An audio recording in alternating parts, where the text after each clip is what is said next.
We want to start with that breaking news. President-elect Donald Trump's sentencing for his May criminal conviction has once again been delayed. Now, this is the third time sentencing has been pushed back since Donald Trump was found guilty for his role in a cover-up of a hush money payment. CBS News legal contributor Caroline Polisi joining us now for more on this. What do you make of this decision by this judge, Caroline? This is the third time they made this decision to delay it. That's right, Liz. I think we all sort of saw the writing on the wall. It's just now that we know definitively that the sentence will be adjourned.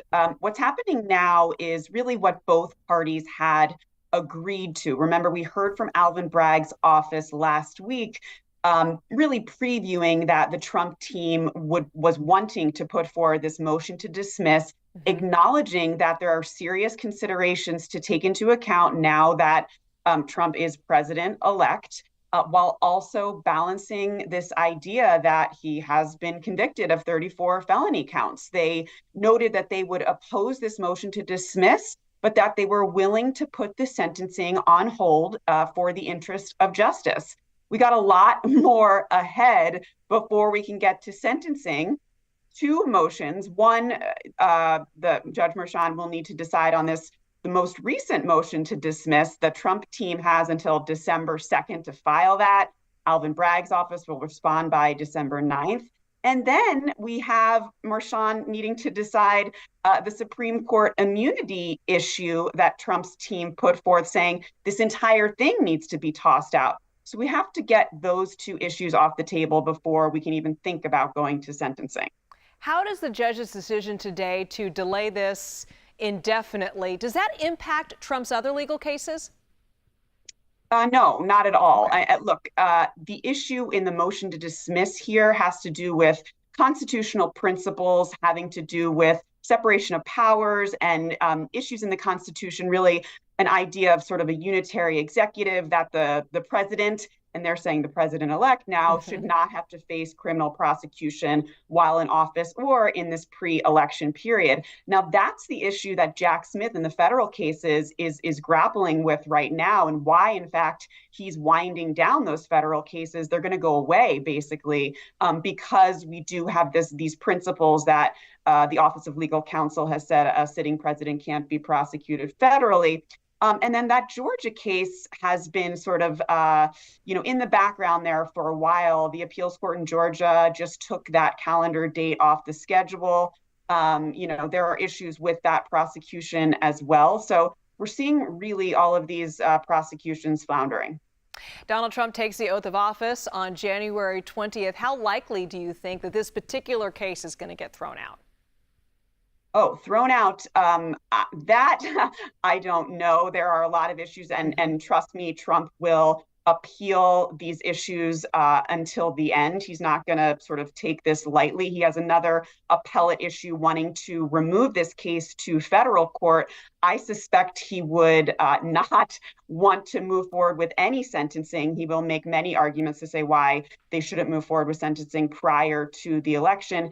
To him being sworn in. It could take place prior, and then they could hold it in abeyance essentially throughout those 4 years for him to serve it thereafter. But there are issues with that as well. So I think, we're likely to see a lot more litigation about this case play out prior to January 20th. Does anything change once President-elect Trump officially becomes president? I mean, I think a lot of people are curious. Is it possible he could pardon himself? Is that even possible with this case? It's not possible for this case. It is possible for the federal cases, but that won't be necessary because we know that Jack Smith is winding those down. Likely he will want to have those dismissed without prejudice prior to Trump taking office. But no, he cannot pardon himself for state prosecutions, meaning this state crime as well as the Georgia case. All right, CBS News contributor Caroline Polisi. Thank you so much, Caroline, for joining us on that. All right, CBS News politics reporter Jake Rosen joins us. He's back for more on this.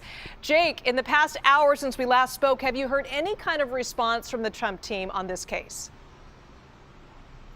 No, we haven't. And the campaign took a victory lap on this earlier this week when there were some initial filings on this decision before Judge Merchan made this decision today.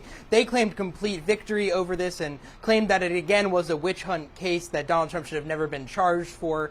And again, this really fits with the MO that we've seen with all the cases that you were just discussing in Georgia and the two federal cases, one of which has been fully dismissed, as we know. The Trump campaign really saw all of these as a weaponized system of justice that really the appointment of Matt Gaetz stemmed from, to appoint someone who would go in to make sure that these prosecutions of Donald Trump going forward just don't happen, and to not appoint someone who Trump couldn't rely upon or be a loyal foot soldier for, and of which Pam Bondi, who was appointed last night, potentially could be one of those people. She was with Donald Trump in the courtroom in New York City during this trial, speaking out on media interviews about that trial, and has really been alongside him for the last better part of a year on some of these legal issues. And Jake, I want to switch gears for just a second, but same, but not really. Some breaking news on Matt Gaetz as well. What can you tell us about the future of Trump's former attorney general pick?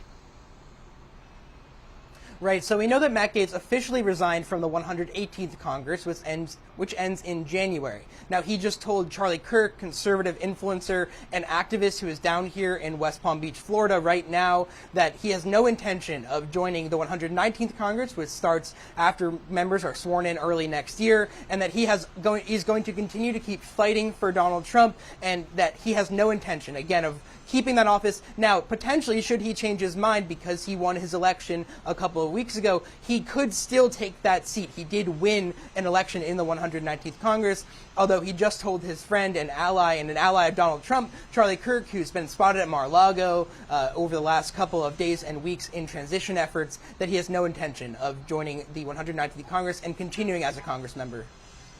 All right, let's get to some other news on the former Florida Attorney General, Pam Bondi, who was tapped to replace Matt Gaetz. What do we know about her relationship with the Trump team?